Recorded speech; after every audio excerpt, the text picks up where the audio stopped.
A nossa própria mente. Quem nunca sentiu que ela é um território meio desconhecido, cheio de mapas misteriosos e paisagens que a gente nem sabia que existiam? Bom, hoje a gente embarca junto numa expedição fascinante por esse campo, o da psicanálise. Pois é, essa é a grande pergunta, né? E para a gente começar a desvendar isso, primeiro a gente precisa entender o que faz esse campo de exploração ser tão particular, tão diferente de outros que também se dedicam a estudar a mente. Como todo bom explorador, o primeiro passo é conhecer o terreno. Vamos então definir direitinho o que é a psicanálise, sabe? Traçar as fronteiras dela para a gente não confundir com os territórios vizinhos. Olha só, embora psiquiatras, psicólogos e psicanalistas cuidem da mente, os mapas e as abordagens são bem diferentes. Como a gente vê aqui, a psiquiatria foca mais nos transtornos mentais, muitas vezes com medicação. A psicologia, por sua vez, olha para o comportamento observável. Já o psicanalista, ele mergulha fundo lá no inconsciente, usando como principal ferramenta a cura pela fala. Então, essa exploração é tipo uma ciência exata? Não exatamente. Enquanto a ciência busca um fato universal, uma verdade que sirva para todo mundo, a psicanálise opera no campo da ética. Ela lida com a verdade singular de cada um. Uma verdade que não se mede em laboratório, mas que se constrói na fala.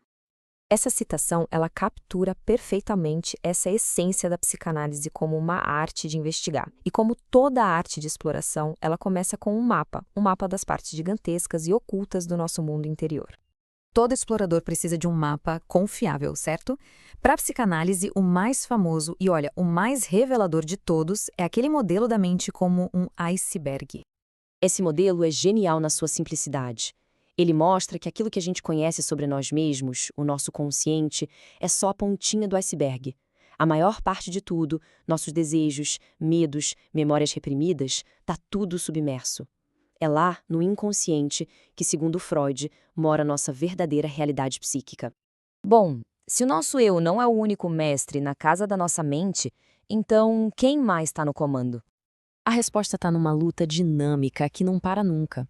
Pensa no nosso ego como se fosse um cavaleiro tentando com muito esforço controlar um cavalo selvagem, que é o nosso id, a fonte das nossas pulsões que quer prazer imediato. Ao mesmo tempo, esse cavaleiro tem que obedecer às regras do superego, que é tipo um juiz interno, e ainda por cima lidar com o mundo lá fora, com a realidade. Agora que a gente tem o mapa em mãos, podemos começar a explorar as correntes poderosas e invisíveis que impulsionam nossas ações e nossos desejos. Aqui tem uma distinção que é fundamental. Um instinto, tipo a fome, é biológico. A gente come e ele passa. Já a pulsão, no sentido psicanalítico, é uma pressão constante, como um desejo de criar, de saber, de repetir algo que nunca é totalmente satisfeita. Ela vive exatamente ali, na fronteira entre corpo e mente. E essas pulsões se manifestam em duas forças principais. Eros, a pulsão de vida, que nos move a criar, a amar, a construir, e Thanatos, a pulsão de morte, que está ligada à agressividade e à busca por um repouso absoluto. E o jeito que a gente lida com essa briga entre as duas começa a ser moldado desde os nossos primeiros dias. É que as nossas primeiras experiências com o mundo, elas são muito corporais. Pensa bem, na fase oral, a boca é o centro do prazer. Depois, na fase anal, a gente começa a lidar com as primeiras regras, com o controle.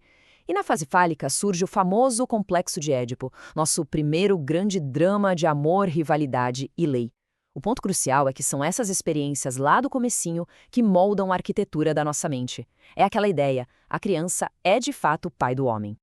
Ok, então como é que um explorador navega de verdade por esse território interior tão complexo? Bom, ele usa um kit de ferramentas bem específico. A regra fundamental é falar sem censura nenhuma. É como se a gente estivesse enganando o porteiro da nossa mente consciente para ele se distrair. Quando a gente deixa o julgamento de lado, o inconsciente consegue se manifestar nas palavras, criando um rastro de pistas que nos leva direto para a origem de um sintoma. Para o Freud, os sonhos eram a estrada real para o inconsciente. Eles não são uma coisa sem sentido. São a realização disfarçada de um desejo. O conteúdo manifesto, que é a história que a gente lembra quando acorda, é só a fachada. O verdadeiro trabalho do analista é ajudar a encontrar a chave para decifrar o significado oculto, o conteúdo latente.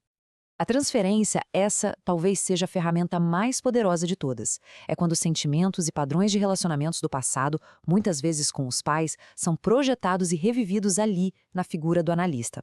Isso é crucial, porque permite que esses padrões sejam examinados no aqui e agora, num ambiente seguro. É o verdadeiro motor da mudança, da cura.